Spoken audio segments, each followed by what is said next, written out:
What's up and welcome to 17 Naan. My name is Ben and today we're going to be making Hanetsuki Gyoza. And what this is a super crispy Japanese dumpling with the wings. And with all that out of the way, let's get straight into this recipe. Let's start by making up the filling. Now I'm going to be doing this the night before making the dumplings. What I got here is 500 grams of ground pork with a high fat ratio. Add the ground pork to a large mixing bowl, then keep this to one side for now. And to the minced pork, we now want to add some vegetables and aromatics that will add flavour and texture. First we're going to prepare some napa cabbage, or otherwise known as Chinese leaf.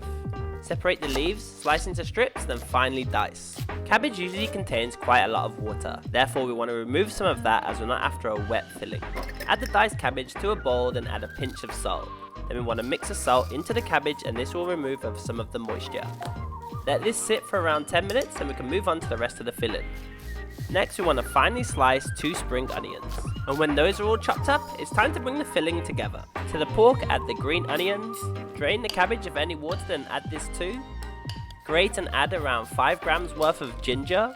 Then to season the filling we can add half a tablespoon of white sugar, 2 tablespoons of toasted sesame oil, 1 to 2 tablespoons of light soy, and finally a good pinch of white pepper. Give the mix a vigorous stir going in one singular direction, and what this will do is mess around with the protein which will give us a sticky pork filling. After a good minute or two, the filling is now ready, and what we're looking for is something that's neither too wet or too dry. Cover this well, then this can go in the fridge to chill until the next day, and allow all those flavours to mingle.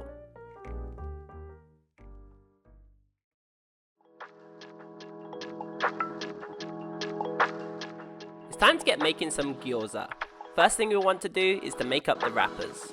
Of course you can go out and buy these, but I prefer to make my own. First thing I like to do is to gather all the ingredients listed above. And we can start by adding 210 grams of warm water to a jug. Then to that we can add 1 teaspoon of kosher salt. Then we want to give this a really good mix until the salt completely dissolves. Now take out a relatively large mixing bowl, then add 400 grams of dumpling flour or plain flour if you can't get hold of that. We can now gradually add the salt water whilst constantly mixing. When all of the water has been added, the flour should now be much more manageable. And the next step now is to begin to knead by hand until we get one cohesive ball of dough. This may take around 5 to 10 minutes and try not to add any more water. The dough is quite dry, but this is totally cool as we're not after a wet dough here. When the dough is cohesive and the bowl slightly cleaner, we can remove the dough and place onto a worktop. And at this point we want to knead the dough again for around 10 minutes or so until the dough becomes slightly smoother. When slightly more elastic and smooth, we can gather the dough into a tight ball. Place back into the mixing bowl, then cover tightly with some cling film.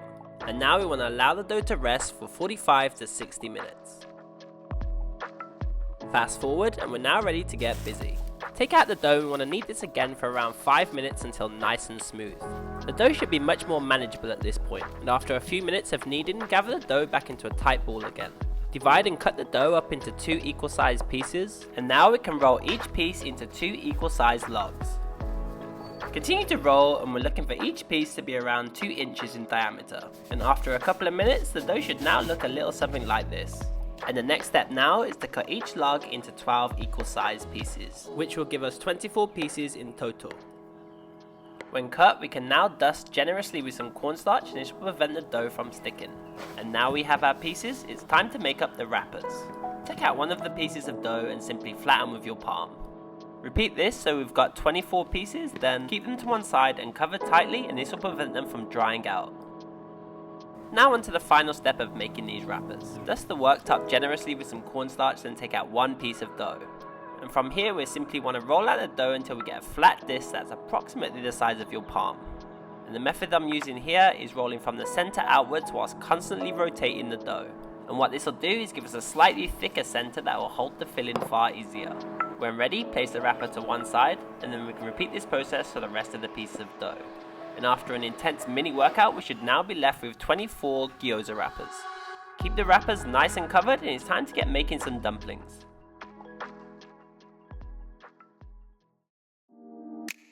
Take out the filling we made a while back and it's now time to get busy. Also take out one wrapper and dust away any excess cornstarch. Add around 1 tablespoon of the filling into the center of the dough, and to prevent the wrapper from sticking, lightly brush the corner with some water. Now fold the wrapper in half and we're now ready to pleat. You could just seal like this, but we want these to look a little bit more pretty. Make small pleats in the wrapper going from the center outwards. and I find 6 total pleats will give us a pretty standard looking gyoza. When ready, make sure to seal the gyoza nice and tightly around the top, and this will prevent the filling from spilling out during the cooking process. And there we have it, we now have our first gyoza. Keep this to one side and we want to repeat this for the rest of the wrappers. Again, pleating these is totally optional and you can simply just go and fold them. Now I find the best way to go about this is gathering a bunch of family and friends and folding them together. And after quite a few folds, we should be left with 24 gyoza. And now that those are ready, it's time to make up a simple batter that will make up those crispy wings. This batter is simply there to replace the water during the cooking process. And to make this, to 200 ml of water add 1 tablespoon of potato starch and half a tablespoon of plain flour. Give this a good mix and that's all there is to it. Instead of evaporating, this liquid will crisp up during the cooking process. And now this is made up, it's now time to get cooking. Add a large enough non-stick pan onto a high heat and add a good amount of cooking oil. When nice and hot, evenly coat the pan in the oil and we can now add the gyoza. As we add the gyoza, we don't want to add too much, we want to make this nice and tidy. 6 in a cool ninja star shape seems pretty good. Then we want to fry the base for a few minutes until crispy golden brown. When ready, we want to lightly submerge the dumplings with the starch water that we made earlier. And also we want to ensure the base of the pan is completely covered.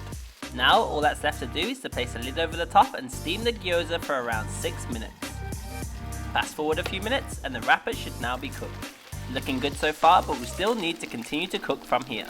Fry for a few more minutes and at this point we want the batter to get nice and crispy. And the best way to tell when the wings are ready is when the batter should be able to release itself from the pan. To get these out, place a plate over the top, have a mini prayer, then empty these things out.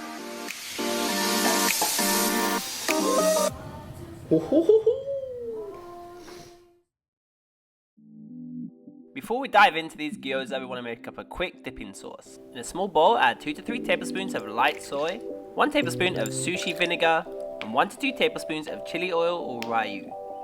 Give this a good mix and this will make the perfect dipping sauce for our gyoza. And now it's finally time to dive into these things. And I must say, these gyoza are looking mighty crispy. I decided to add some pretty useless chopped green onion. You can also add pickled ginger. And that's pretty much it for this recipe. We now have Hanetsuki gyoza.